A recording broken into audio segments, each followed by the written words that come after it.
Techno.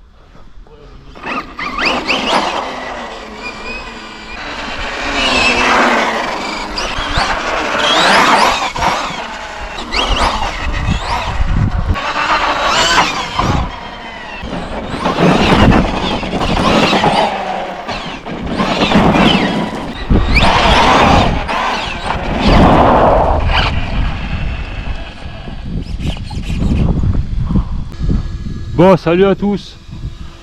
Bon, là on est sur un techno, le petit dernier de la famille, le MT48 2.0. Donc on va faire un rapide check-up de la voiture et de ce qui a été fait dessus. Donc petite carrosserie Proline Chevy C10 qui va parfaitement sur le véhicule. Et à l'intérieur, donc on est sur un combo Quick Run G2, moteur 4274 en 2000 kV et son vario le 150 ampères qui tourne sur une batterie HV Orion 4S en 6570 mAh. Et en servo, on est sur un DS servo de 75 kg paramétré en 7 volts 4. La voiture c'est un nuage, la direction il n'y a aucun problème.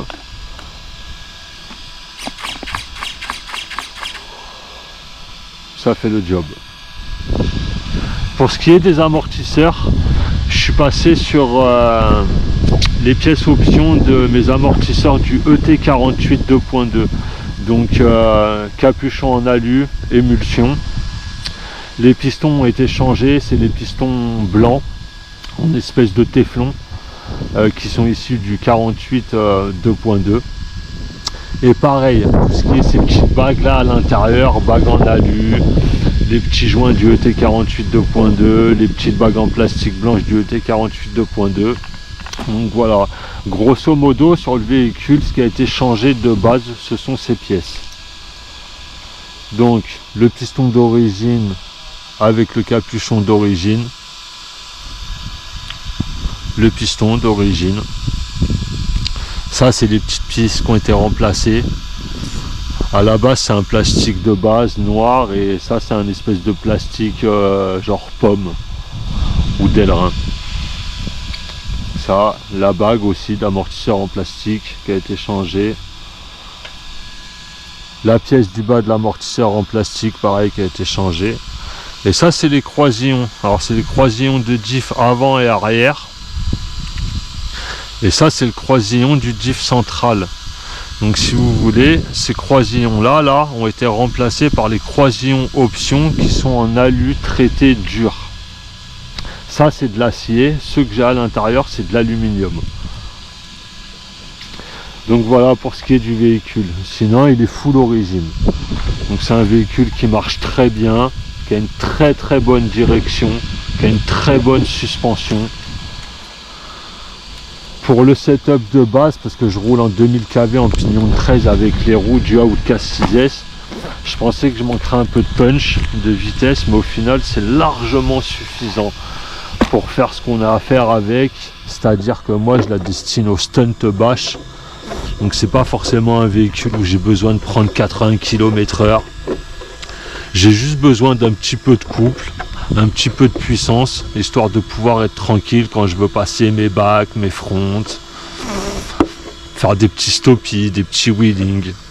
Voilà, tout ce qui me permet d'utiliser le véhicule dans un espace restreint, avec du coup donc pas mal d'autonomie, vu qu'on tape pas forcément dedans tout le temps, et surtout quelque chose d'agréable à rouler au quotidien au final.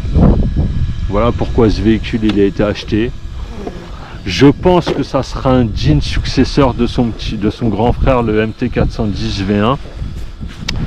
Mais il n'y a que dans le temps qu'on pourra jauger de la voiture si elle est fiable ou pas. En tout cas, en roulage, c'est une crème.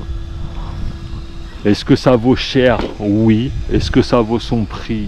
Oui. Maintenant, le temps nous dira la suite.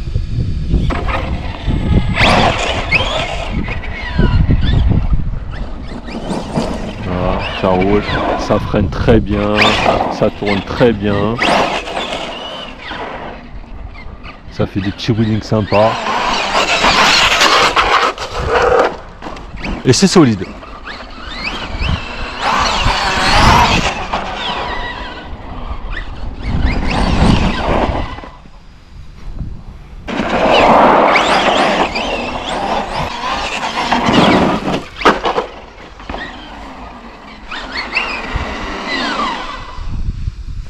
Bon, c'est le temps de vous emmener en stunt bash dans mon magnifique skatepark.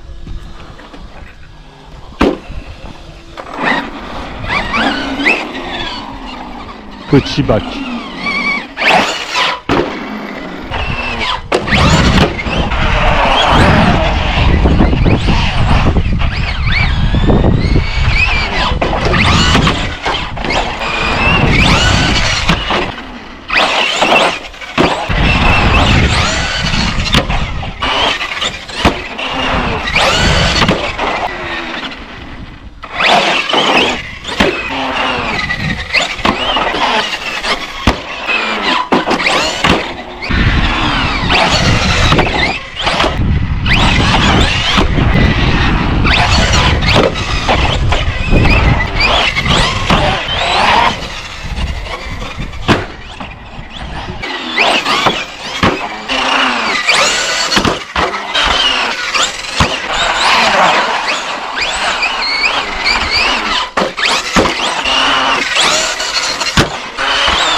Bon bah tu vois, c'est une voiture qui marche très bien, qui est très fiable, c'est solide, très souple à rouler. Qu'est-ce que tu veux de mieux? Vive techno quoi.